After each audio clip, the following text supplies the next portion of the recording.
नहीं। महाराज जी, अनुप्रिया जी का एक बयान आया है, उन्होंने कहा है कि बयान अनावश्यक था, उसकी कोई आवश्यकता नहीं थी देने की। और ईवीएम से राजा नहीं पैदा होता है, ईवीएम से जनसेवक पैदा होता है, ईवीएम से जनप्रतिनिधि पैदा होता है, और उसकी आयु 5 वर्ष की होती है। 5 वर्ष बाद जनता जनार्दन निर्णय करती है कि इसको पुनर्जन्म पुनर्जीवन देना है कि नहीं देना है। तो राज परिवारों से किसी को कोई क्यों कुंठा होगी? 7-8 दशक बीत गए हैं, देश आजाद हो गया है, अब न राजा रहे न रजवाड़े रहे। अनावश्यक बयान था ये। क्या हवा का रुख किस तरफ है, किस तरह लग रहा है कि कौशाम्बी जो लोकसभा जिस पर आज मतदान हो रहा है? नहीं, इसका उत्तर हम दे देंगे, लेकिन आप बताइएगा कि आप सहमत हैं या नहीं। देखिए,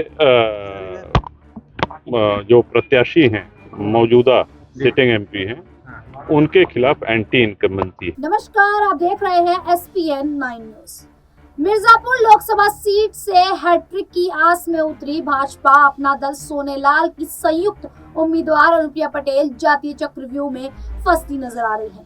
भाजपा से टिकट कटने के बाद भदोही के मौजूदा सांसद रमेश बिंद को इस सीट से उतारकर सपा ने अनुप्रिया की विजय रथ को रोकने की भरपूर कोशिश की है। वहीं बसपा ने अगड़ी जाति के वोट बैंक को साधने के लिए ब्राह्मण चेहरे मनीष तिवारी को उतारकर अनुप्रिया को घेरने की कोशिश की। इसीलिए माना जा रहा है कि इस बार अनुप्रिया की जीत उतनी आसान नहीं होगी जितनी पहले के चुनावों में थी। बता दें कि भदोही से 2009 में अलग होने के बाद ये कुर्मी बहुल हो गई।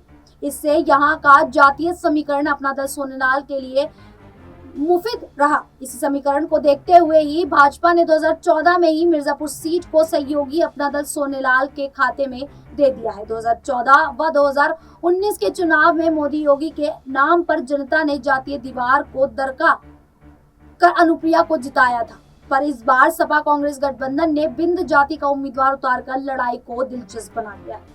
माना जा रहा है कि जातीय चक्रव्यूह तोड़ने के लिए अनुप्रिया पटेल को इस बार अधिक मेहनत करनी पड़ेगी। दोनों पक्ष के उम्मीदवार अपनी अपनी जातियों अन्य पिछड़ा और दलित जातियों के सहारे एक दूसरे को मात देने की कोशिश में जुटे हैं।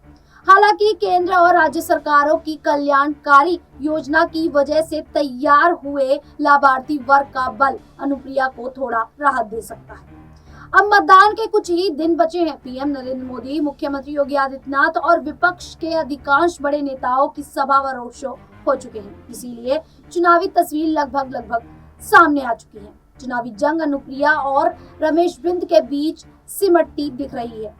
अलबत्ता बसपा के मनीष तिवारी के आंकड़े वोट बैंक में सेंध लगाने की वजह से अनुप्रिया को थोड़ी चुनौती जरूर मिल रही है। हालांकि दलित मतदाताओं का रुख अभी तक स्पष्ट नहीं दिख रहा है। अगर बसपा उन्हें साधने में कामयाब रही तो हार जीत का अंतर कम हो सकता है। वहीं सपा भी आरक्षण खत्म करने और संविधान के मुद्दे पर इन्हें समझाने और रिझाने की कोशिश में जुटी है। अगर वे सफल रही तो अनुप्रिया की चुनौतियां और बढ़ जाएंगी।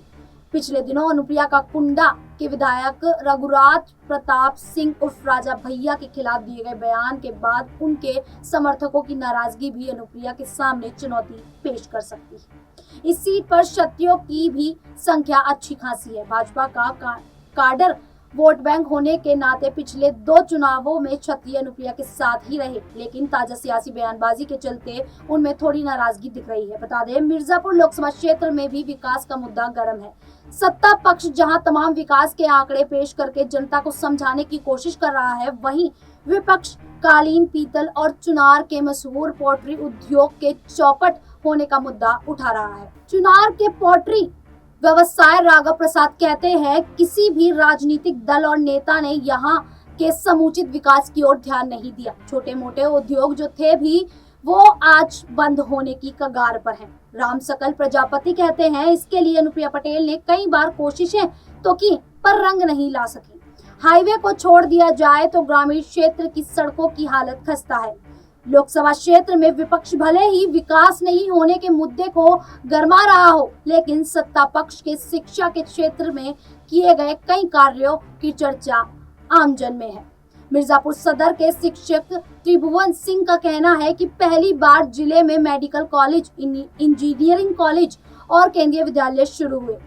मडिहान क्षेत्र के ददरी के रहने वाले रामकिशोर बिंद का कहना है कि योगी सरकार की वजह से जिले में विश्वविद्यालय बनने जा रहा है, इसका सभी को फायदा मिलेगा। इस सीट के मिजाज की बात करें तो यहाँ 2 बार दस्यु सुंदरी फूलन देवी जीत चुकी हैं। वह दोनों बार सपा से जीती। दस्यु ददुआ के भाई बाल कुमार पटेल भी एक बार चुनाव जीते।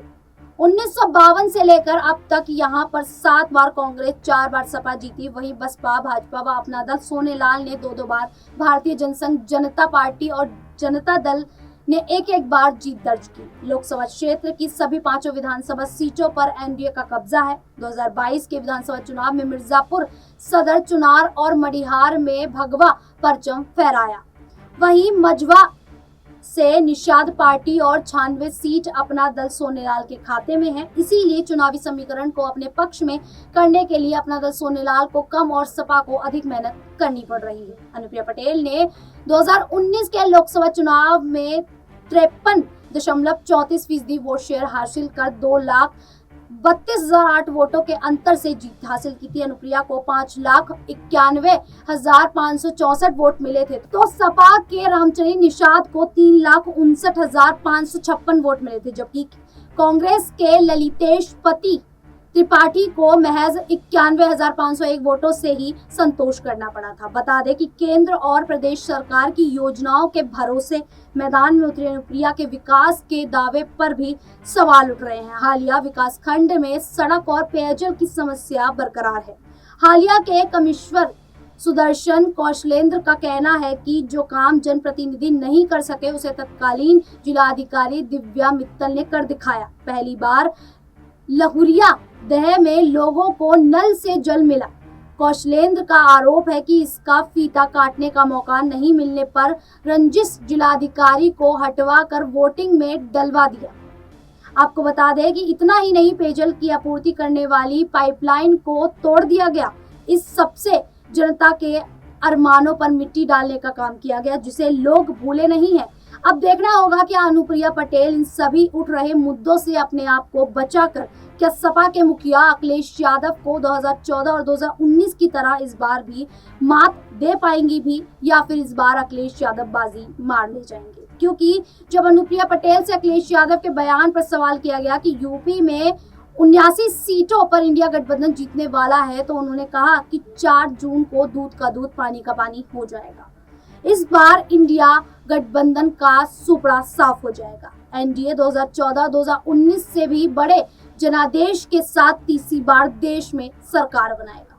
जिस प्रकार से अनुप्रिया पटेल तमाम बयान दे रही हैं और इस बार मिर्जापुर में जो चुनाव होने वाला है वो अलग ही रुझान की ओर जा रहा है। ऐसे में मिर्जापुर सीट को लेकर, अनुप्रिया पटेल को लेकर, समाजवादी पार्टी के मुखिया अखिलेश यादव को लेकर आप लोगों की क्या राय है, क्या मानना है आप लोगों का, हमें कमेंट करके जरूर बताइएगा। और इसी प्रकार की राजनीति से जुड़ी खबरों के लिए देखते रहिए SPN।